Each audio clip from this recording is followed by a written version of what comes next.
심지어 웬만한 조그만 소상공인까지도 이날을 휴일로 지킵니다. 영국의 지배를 받던 미국의 탄생을 알리는 독립기념은 1776년 7월 4일 선언되었기 때문에 우리가 이날을 독립기념일로 지키는 것 같은데요. 그 후에 7년 동안 독립을 위한 전쟁 후에 1783년 파리 강화조약에서 미국의 독립이 인정되면서 미국이라는 나라가 탄생되었고 지금은 전 세계의 초강대국으로 발전되었습니다. 독립을 위하여 희생된 분들과 오늘의 미국이 있기까지 헌신하신 분들에게 경의를 표합니다. 동시에 지금도 세계 각국의 자유를 위해서 싸우다 희생하신 모든 분들에게 하나님의 위로하심과 도우심이 있기를 위해 기도합니다. 하나님이 인류에게 주신 가장 위험한 선물은 무엇일까? 그것은 자유라고 저는 생각합니다. 자유를 가지고 하나님을 배반할 수도 있고 하나님의 명령대로 행동하지 않을 가능성이 있음에도 불구하고 하나님은 인간에게 자신의 의지대로 선택할 수 있는 자유를 주셨습니다. 그래서 자유는 인간이 지향해야 할 최고의 가치라고 생각합니다. 인류 역사는 이를 위해서 끊임없이 투쟁했고 지금도 싸우는 전쟁 중에 있는 나라들이 참 많이 있습니다. 자칫 자유가 방종으로 이어져서 사회 질서를 문란하게 하고 어지럽힐 수 있지만 어떤 외부 세력으로부터도 구속당하거나 얽매이지 않는 인간의 존엄한 가치가 바로 자유를 누리게 되는 것에 있다고 할 수 있기에 자유는 우리 인간이 지향해야 할 최고의 가치라고 보게 됩니다. 저는 오늘 독립기념일을 맞아 그리스도인들이 찾아야 할 진정한 자유가 무엇인지에 관한 말씀을 함께 나누도록 하기 위해서 준비했습니다. 저희 어머님은 35세 때 홀로 되셨습니다. 아버님은 3남이녀를 두고 먼저 세상을 떠나셨는데요. 그리고는 50년 이상의 세월을 자녀를 위한 삶을 사셨습니다. 어머님께서 돌아가시기 전에 마지막 유언으로 당신은 매장하지 말고 화장을 해달랍니다.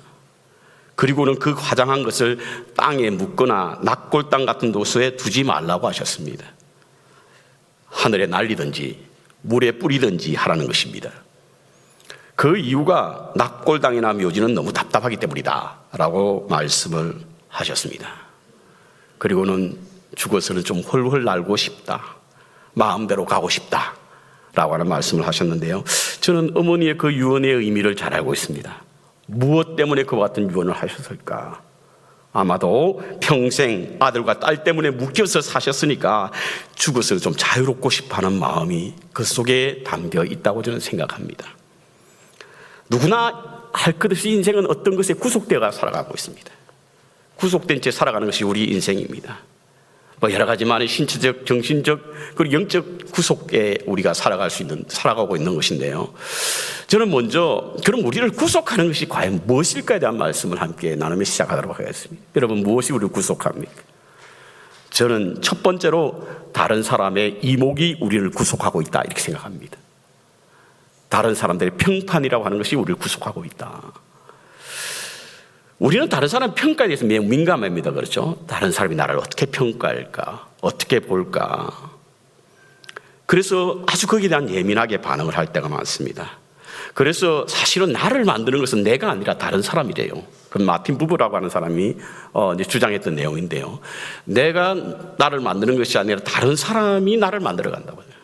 쉬운 예로 우리가 이런 예로 한번 들어볼까요? 여러분 오늘 아침에 오실 때에 교회 오실 때 옷을 골라 입었지 않습니까? 근데 어떤 것을 선택하셨습니까? 물론 내가 좋아하는 것을 선택하셨겠죠. 그렇지만 나만 좋아하는 것을 선택하지는 않으셨을 겁니다. 다른 사람이 어떻게 볼까? 다른 사람이 어떻게 볼까? 다른 사람의 시선을 의식했기 때문에 우리의 선택은 바로 나 스스로 하는 것이 아니라 다른 사람의 시선 때문에 하는 것이, 이건 사람들이 이목 때문에 그렇습니다. 좋은 평판을 받기 위해서, 이야, 저 사람 참 옷 제대로 입는다, 매력적이다, 이런 평판 때문에 내가 원하는 것보다 사람이 원하는 것을 선택할 때가 많지 않습니까? 임마누엘 칸트는요, 자유를 설명하면서 대조적인 단어 하나를 우리에게 소개하고 있는데 그것이 바로 타율입니다. 타율. 자율의 반대말이 타율이라고 하는 것이죠. 이 타율이라는 것은 어떤 것이냐면 외부로부터 주어진 결정에 따라서 행동한다는 겁니다. 내 스스로가 결정하는 것이 아니라. 왜죠? 타인으로부터 받는 호의적인 평가와 존경을 받으면서 자신은 돋보이게 하려고 하는 속성이 우리에게는 너무나 있거든요. 그러다 보니까 우리의 실제 모습, 이것이 문제가 되는 것은, 그렇기 때문에 우리의 실제 모습보다 다른 모습을 사람들에게 보이니까 우리가 위선적이 되는 거예요. 실제로 그렇지 않는데 다른 사람 평판 때문에, 이목 때문에 나의 본질의 모습을 보이지 않을 때가 참 많습니다. 스피노자라고 하는 철학자는요, 대중들로부터 평판에서 명예를 찾으려고 하는 사람은 불안하게 살 수밖에 없다고 했습니다. 우리가 평안을 얻지 못하는 이유는, 안정을 얻지 못하는 이유는, 교회 다녀와서 마음이 불편한 이유는 다른 사람 평판 때문일 수 있다는 거예요.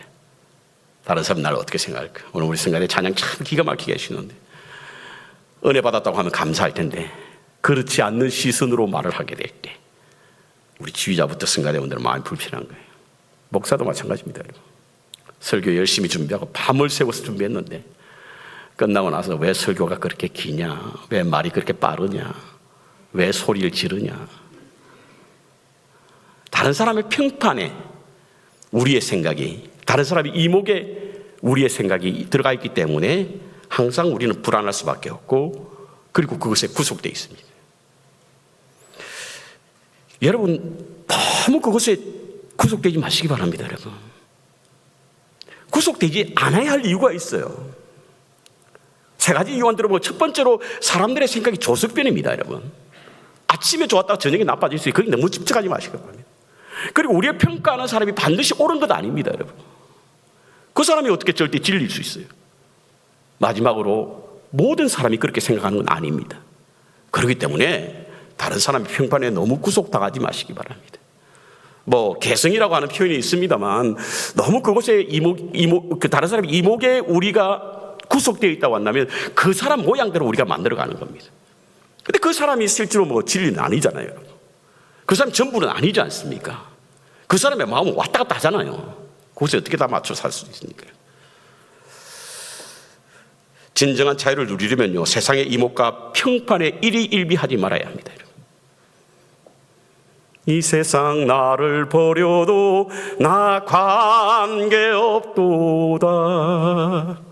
그 한량없는 은혜는 십자가뿐이라. 너무 신경 쓰지 마시기 바랍니다. 그것에 구속된 채 스트레스 받지 마시기 바랍니다. 하나님의 시선만 맞추면 되는 거예요. 하나님이 나를 어떻게 보실까만 생각하면 되는 겁니다. 두 번째, 우리의 욕심과 집착이 우리의 자유를 가로막습니다. 집착과 우리의 욕심. 여러분, 사람들은 누구나요, 자신의 삶에 대한 갈망이 있습니다. 그것을 목표로 우리는 애쓰고 노력하는 거 알겠습니까? 그렇죠? 그런데 갈망이 없으면요, 우리의 인생의 목표나 목적이 없는 인생이 되고 맙니다. 그래서 갈망은 누구에게나 있고 하나님이 그것을 우리에게 선물로 주신 거예요. 그런데 그와 같은 갈망이 부정적으로 나타나는 것이 무엇이냐면 바로 욕심과 탐욕과 집착입니다. 이것 때문에 우리는 매일 구속당한 채 살아가고 있지 않습니까? 집착은 일단 내가 원하는 것을 얻기 위한 강한 욕망이라고 할 수 있는데요, 이 집착이 결국 우리를 노예로 만들어갑니다. 노예로. 한 가지 예를 들어볼까요? 여러분 자녀들이 공부 잘하고 착한 아이로 자라나기를 갈망합니다.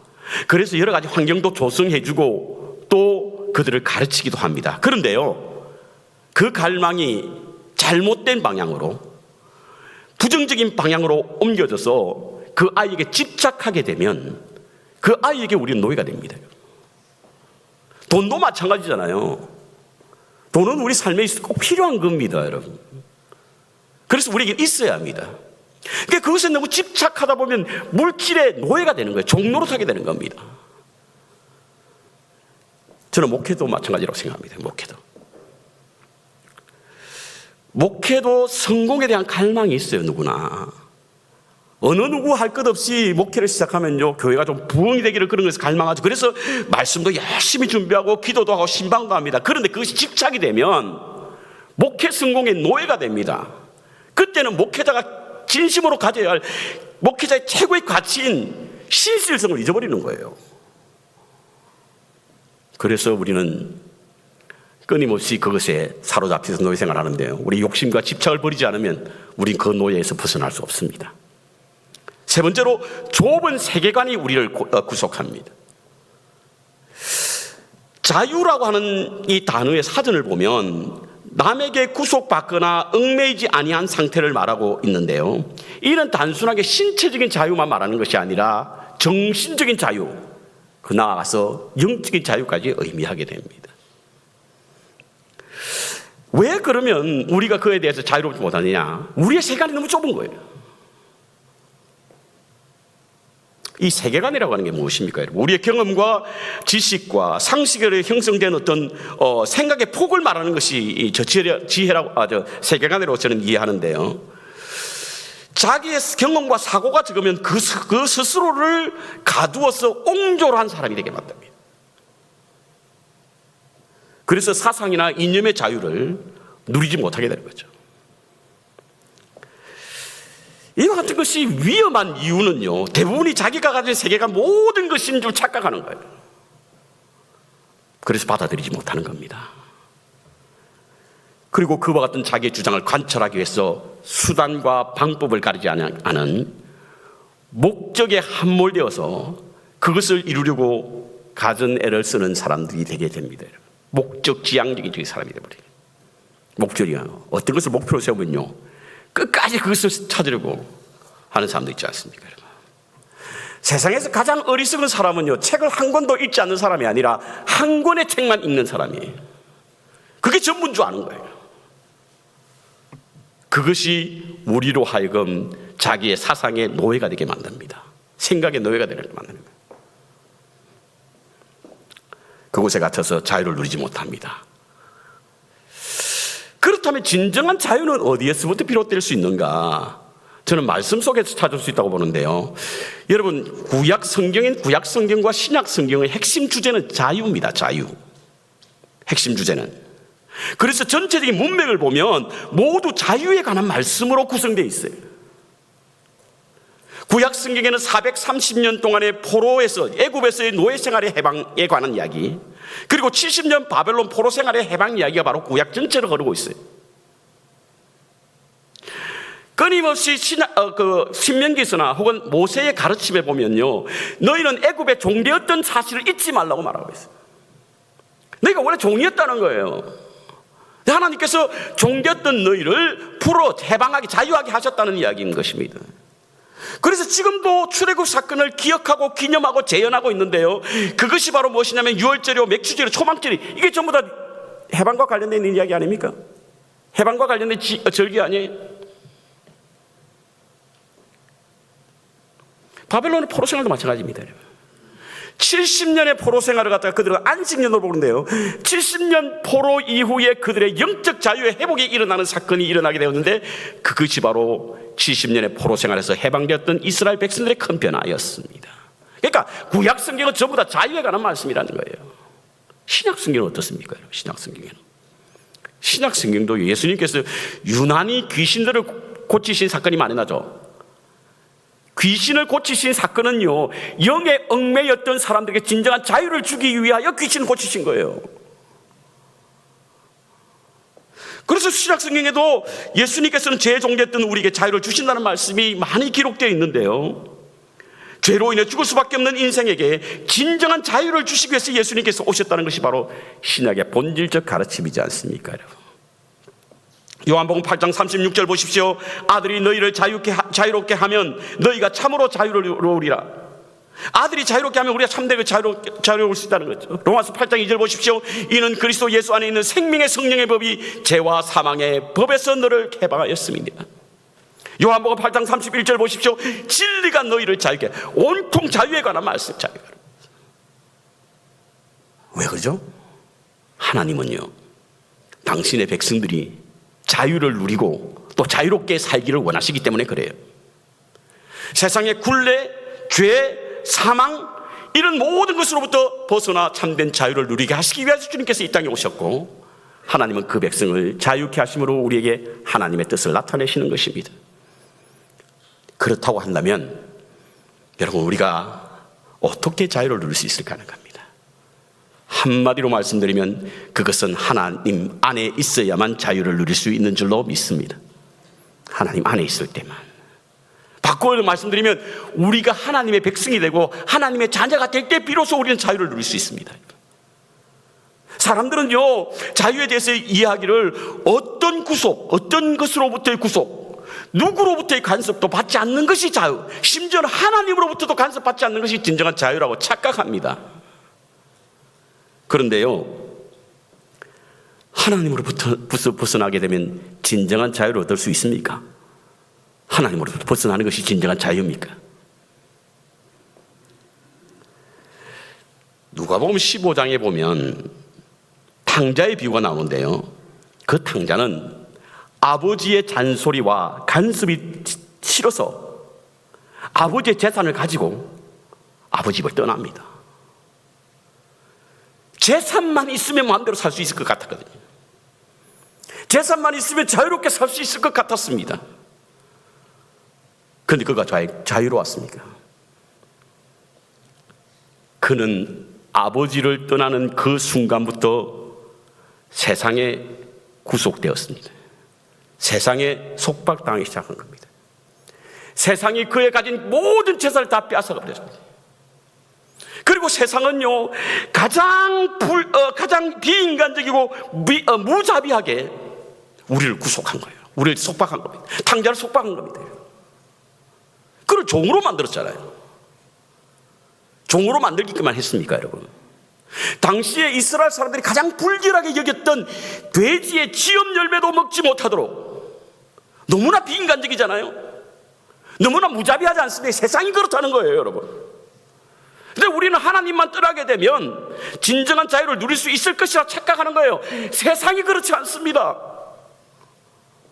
세상은 우리를 비인간화 만들고요, 우리를 무자비하게 다루고 있습니다. 그가 결국 선택한 것이 뭐죠? 아버지 집으로 가자. 그곳에 진정한 자유가 있다는 거예요. 그는 돌아올 때 어떤 모습이었습니까? 거지라도 그런 상거지가 없었습니다. 그야말로 종으로 오셨습니다. 종으로 돌아왔습니다. 신발도 없었죠. 반지도 껴지지 않았죠. 옷도 다 벗겨졌죠. 아버지 집에 돌아오니까 아버지가 그를 종에서, 노예에서 아들로 삼아주셔 진정한 자유를 주신 거예요. 진정한 자유는 하나님으로부터 벗어나는 것이 아니라 하나님 속으로 들어오는 것입니다, 여러분. 하나님 안에 있을 때 진정한 자유를 누릴 수 있습니다. 왜냐하면 하나님은 자유를 주실 분이시기 때문에 그래요. 그래서 시편 131편에 보면요, 실로 내가 내 심령으로 고요하고 평온케 하기를. 고요하고 평온케 하는 게 뭐죠? 자유지 않습니까? 젖된 아이가 그 어미 품에 있음과 같게 하였나니 내 중심이 젖된 아이와 같도다. 세상에 어디에서도 얻을 수 없는 진정한 자유를 어미의 품에서 느꼈다는 거예요. 젖된 아이는요, 어미의 품으로 돌아가는 법이 없습니다. 아이는 어미의 젖이 필요할 때만 품에 들어오지 않습니까?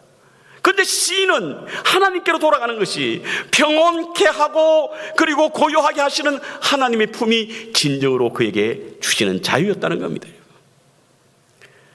예수의 생명이 우리 안에 있으면 우겨 쌓임을 당하여도 쌓이지 않는다고 하는, 우겨 쌓인다는 게 뭐죠? 우리의 자유를 빼앗아간다는 겁니다. 그런데 예수의 생명 안에 있으면 세상이 온통 우리를 우겨 쌓는다 할지라도 우겨 쌓임을 당하지 않는 것입니다. 오늘 본문에는요, 그리스도께서 우리를 위하여 자유케 하신 그 자유를 그 자유 안에 굳게 서서 다시는 종의 멍에를 매지 말라, 이렇게 말씀하고 있습니다. 다시는 종의 멍에를 매지 말라.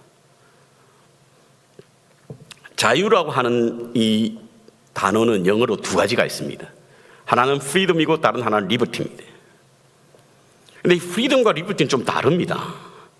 freedom, 자유라고 하는 이것은 인간에게 부여받은 권리를 말하는 것이고, liberty라고 하는 것은 억압에 풀려나와 다원 후에 얻는 자유를 바로 liberty라고 부릅니다. 이렇게 쉽게 얘기할 수 있죠. 하나님이 우리 인간에게 본질적으로 아담에게 주신 것은 freedom이에요. 자유입니다. 그것은 바로 우리 인간에게 부여받은, 그래서 아담이 free will, 그 자유의지를 가졌지 않습니까? 근데 이거 빼앗겨버린 거예요. 그 자유를 잃어버렸습니다. 그래서 우리 인간은 그냥 얻을 수 없는 거예요, 자유를. 우리 인간에게 죄의 굴레에 쓰여졌던 것을 벗겨줘야만 우리가 자유를 얻을 수 있기에 바로 오늘 본문에는 바로 리버티라는 단어를 쓴 거예요. 그 자유.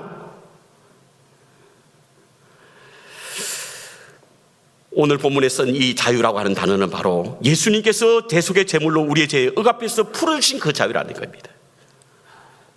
이 말씀을 하게 된 이유가 있어요, 여러분. 갈라디아 교회는요, 참 사도 바울 스승을 많이 괴롭혔던 교회입니다. 바울은 예수 그리스도로 말미암아 참된 자유를 누릴 수 있다라고 가르쳤는데, 바울 스승이 떠나고 난 그 이후에 왔던 그 선생들이 바울의 가르침이 틀렸다는 거예요. 그리스도 외에 플러스가 뭐가 있어야 된다는 거예요. 그것이 바로 율법이요, 그것이 바로 할례라고 하는 거예요. 그러니까 십자가 플러스 예수님 플러스 할례와 율법이 있어야 된다고 가르치는 거예요. 이때 사도 바울 선생님이 갈라디아 교회를 이렇게 외칩니다. 우리 주님께서 풀으신 그 자유를 다시금 그 종의 명예를 메고 다시금 그 속으로 들어가지 말라는 거예요. 그렇습니다. 우리가 예수 그리스도 외에 그것을 주인으로 섬기는 순간 우리는 다시 자유함을 얻은 우리지만 죄의 종으로 들어가는 삶이 될 수밖에 없습니다.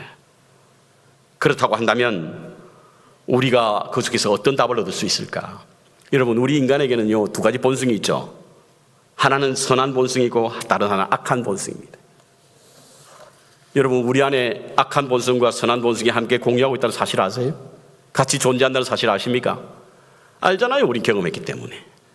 우리 지금도 알 수 있습니다, 여러분. 내 안에 선한 양심과 악한 양심이 서로 싸우고 있다는 거 아시잖아요.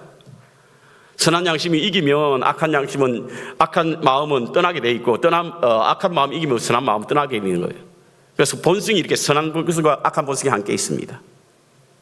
그런데 여러분, 우리 한번 생각해 보시죠. 여러분들을 다스리는 것이 악한 본성입니까? 선한 본성입니까? 대답 안 하실 줄 알았습니다. 솔직하자니 너무 드러나는 것 같고, 다른 말 하자니 너무 양심이 찔리고, 우리 안에 있는 선한 본성과 악한 본성이 싸우는데 우리는 대부분 악한 본성이 우리를 다스려요. 그러면 선한 본성을 갖고 싶어하는 마음이 없기 때문일까요? 그렇지는 않은 거예요. 우리는 선하게 살고 싶습니다. 특별히 그리스도인은 그래요. 선한 본성을 누리고 싶습니다. 그런데 그렇지 않아요. 그것은 여러분과 제뿐이 아니라 사도 바울 스님은 그걸 경험한 겁니다. 내가 마음에 선한 것은 원하는 선은 행하지 않고 원치 않는 악을 행하는도다. 이건 사도 바울 스님의 고백이거든요. 우리 모두 고백이 아닙니까? 왜죠? 우리 인간은 본질적으로 죄성을 가지고 태어났기 때문에 그렇습니다. 그래서 우리 마음에 항상 이 죄가 우리를 다스리게 발전을. 어린아이들이 태어나면요, 첫 번째 아이가 태어나잖아요. 그러면 부모의 사랑을 독차지합니다. 두 번째 아이가 태어나잖아요. 관심이 좀 줄어들죠. 첫 번째 아이가 어떡합니까? 자꾸 둘째 동생을 찔러요, 그냥. 왜죠? 가르쳤기 때문이에요? 배웠기 때문이에요? 아닙니다. 우리 인간의 본질적으로는 죄성이기 때문에 그런 거죠. 그렇다고 한다면 선한 본성과 악한 본성이 우리 가운데 존재하게 된다고 한다면 진정한 죄성을 가진 악한 본성에서 우리가 자유롭게 하기 위해서 어떻게 해야 되죠? 그걸 죽이는 방법밖에 없어요. 죽이는 방법밖에. 죽이는 것 외에는 다른 방법이 없습니다. 그래서 사도 바울 선생은 그는 매일 죽는다라고 고백했습니다. 고린도전서 15장 31절을 보십시오. 내가 그리스도 예수 우리 주 안에서 가진 바 너희에게 대한 나의 자랑을 두고 단언하노니 나는 매일 죽는다. 매일 악한 본성이 살아난다는 거예요. 원하는 바 선한 행위를 하지 않고 원치 않는 악한 행위를 하니까 나는 죽어야 된다는 이야기입니다. 그래서 매일 죽는다는 겁니다. 갈라디아서 2장 20절을 보십시오. 이제는 내가 산 것이 아니라 내 안에 그리스도께서 사신 것이 나는 죽고 그리스도는 산다는 이야기. 그래야만 악한 본성을 다스릴 수 있는 거예요. 그래야만 진정한 자유를 얻을 수 있다는 거예요. 그렇다고 한다면 우리가 죽어야 할 것이 뭐냐? 세 가지만. 첫 번째로 세상적 가치관을 죽여야 합니다. 세상적 가치관. 사람들은 저마다 무엇이 가치가 있는 건가, 어떤 것을 목표로 삼고 목적으로 삼는가에 따라서 그 사람의 가치관을 알 수 있습니다. 여러분들이 만약에 갑자기 누군가 선물로 얼마를 주셨다 그러면 제일 먼저 뭐가 생각나죠? 네. 교회 헌금해야 되겠다. 이 생각이 제일 먼저 나십니까? 할렐루야입니다, 여러분. 어떤 것이 가장 먼저 생각나는가가 그 사람이 가진 가치관입니다. 무엇을 가치 있게 여기냐에 따라 그렇습니다. 그래서 우리는 흔히 소위 말하는 priorities, 우선순위가 뭐냐에 따라서 그 사람의 가치관을 느낄 수 있다고 하지 않습니까? 우리가 지금 무엇을 위해 살죠? 만약 여러분들이 세상적 가치관을 가지고 살면요, 우리는 여전히 세상 속에 참된 자유를 누릴 수가 없습니다. 하나님 나라의 가치관이 있을 때만 이 세상으로부터 자유함을 얻을 수 있다는 거예요. 어제 아침 기도 끝나고 나서 교제 시간에 함께 선교를 떠나시는 분을 축복하면서 우리 은퇴 장로님 한 분이 그러시더라고요. 그래, 먼저 그의 나라와 그 의를 구하는구나. 무엇을 구한다고요? 하나님의 나라와 그 의. 어떻게? 먼저. 이게 바로 우선순위입니다. 하나님이 먼저 생각나야 하고 하나님의 일이 먼저 생각나야만 세속적 가치관으로부터 우리가 자유함을 얻을 수 있습니다. 오늘 여러분 가운데에 예배 시간에 이렇게 많이 오셨는데 오시지 않은 많은 분들도 오시고 싶어하는 마음이 있을 거예요. 그게 먼저 우선순위였다는 거예요. 그것이 그 인생에 더 가치 있는 것으로 여기기 때문에 그 속에 구속된 채 살아가는 겁니다. 두 번째로 우리는 그릇된 의지를 우리가 주게 합니다. 여러분, 인간이 하나님을 떠나 자유를 잃게 된 결정적인 이유가 뭐죠? 그릇된 자기 의지였습니다. 소위 말하는 그릇된 자유의지였어요. 그러니 하나님의 말씀에 대한 순종보다는 자기 의지대로 말씀대로 불순종했기 때문에 자유를 잃어버린 거 아니겠습니까? 가룟 유다는요, 누구보다 충성된 제자였습니다. 여러분. 오죽했으면 예수님께서 그를 재정부장시켰겠어요.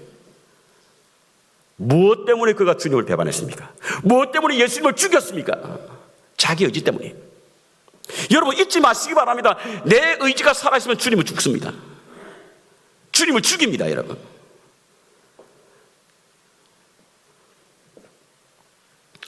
마지막으로 육신의 행실입니다. 우리가 죽여야 할 것이 육신의 행실. 로마서 8장 13절에 보십시오. 너희가 육신대로 살면 반드시 죽을 것이로되 영으로서 몸의 행실을 죽이면 살리라. 육신의 행실. 우리의 삶을 이끄는 것은 천성이 있고 관성이 있습니다. 흔히 말해서 천성은요, 우리에게 기질을 말하는 것이고 관성은 체질을 말하는 것으로 저는 이해합니다. 천성은 태어나면서부터 가진 것이죠. 관성은요, 우리의 삶에서 일어나는 소위 말하는 삶의 루틴에 의해서 자연적으로 발생되는 체질화되는 것이 바로 관성입니다. 이 천성과 관성이 우리를 이끌거든요. 근데 우리가 계속해서 반복적으로 어떤 나쁜 일, 좋지 않은 행실, 악한 행실을 하다 보면 그게 우리의 관성이 돼서 우리 몸에 자연히 습관화되어 버리는 겁니다. 그러니 내 마음은 선한 것을 원하지만 우리의 삶이 그렇지 못하게 되는 거예요. 이것을 죽이지 않으면 우리는 그것 속에서 자유함을 얻을 수 없는 겁니다. 예수를 믿고 구원을 얻었다고 하면서 여전히 육신대로 사는 사람들이 있죠. 예수를 믿어서 구원을 얻을지 모르겠습니다만 저는 제가 하는 분이 아니기 때문에 잊지 말아야 할 것은 그와 같은 것에는 반드시 우리에게 자유를 앗아가는 악한 손에 붙잡혀 있다는 사실을 잊지 말아야 합니다. 악한 행실을 버려야만 진정한 자유를 얻을 수 있습니다. 우리 스테트 아일랜드에서 맨하탄을 가다 보면 페리를 타고 가다 보면 꼭 만나게 되는 큰 동상 하나가 있죠. 네, 자유의 신상입니다, 여러분. 자유의 신상. 제가 처음 부임하고 얼마 있지 않아 우리 맨하탄에 있는 우리 그 김태원 장로님 가기를 신방감에 제가 페리를 타고 갔어요. 뭐 파킹하기도 힘들고 해서 그러면서 배를 타고 지나가다가 사진을 찍어서 우리 친구에게 그 사진을 보내면서 야, 나 배 타고 신방 간다. 그랬더니 그 친구가 아니 미국에서 무슨 배를 타고 신방 가? 뭐 그러던데 맨하탄을 가려면 배를 타고 갑니다. 근데 다 가다 보면 저 스테이트 리버트가 보이는데요. 어떤 분이 그랬다고 그러죠. 처음 미국 온 사람에게 저것을 보여주면서 저 자유의 신상이 밤에는 피곤해서 앉아 있다가 아침이 되면 일어서서 저렇게 서 있다. 그랬더니 그 말을 믿은 그분이 언제 저 자유의 신상이 앉는가 하고 쳐다보고 있다고 하는 이야기를 들었습니다. 자유의 여신상은요, 미국 독립전쟁 승리 100주년을 기념해서 자국의 미국 진출을 위해 미국 독립을 지원했던 프랑스가 만들어 선물한 것이 바로 자유의 신상이래요. 그리고 그 정식 명칭은 세계를 밝히는 자유라고 합니다. 우리도 자유를 주님으로부터 선물 받았습니다. 그리고 주신 자유는 하나님께서 세상을 밝히라고 주신 거예요. 그렇다고 한다면 우리 스스로가 먼저 종의 멍에를 매지 않고 자유를 누려야만 할 줄로 믿습니다. 그 자유를 누리기 위해서 우리는 세상적 가치관을 버려야 합니다. 자유를 위해서 그랬던 자신의 의지를 멀리해야 됩니다. 육신의 악한 행실을 죽여야 합니다. 그때 진정으로 우리는 자유를 얻게 될 줄로 믿습니다. 주의 영이 우리 가운데 머물게 함으로 말미암아 자유를 누릴 수 있어야만 합니다. 하나님의 영이 우리에게 참된 자유를 주신다는 사실을 기억하시고 진정한 자유를 누리시며 그 자유를 밝히시는 일에 쓰임받고 사용되는 믿음의 길에서 주님의 참된 자유를 누릴 수 있는 우리 모두가 되시기를 주님의 이름으로 축원합니다.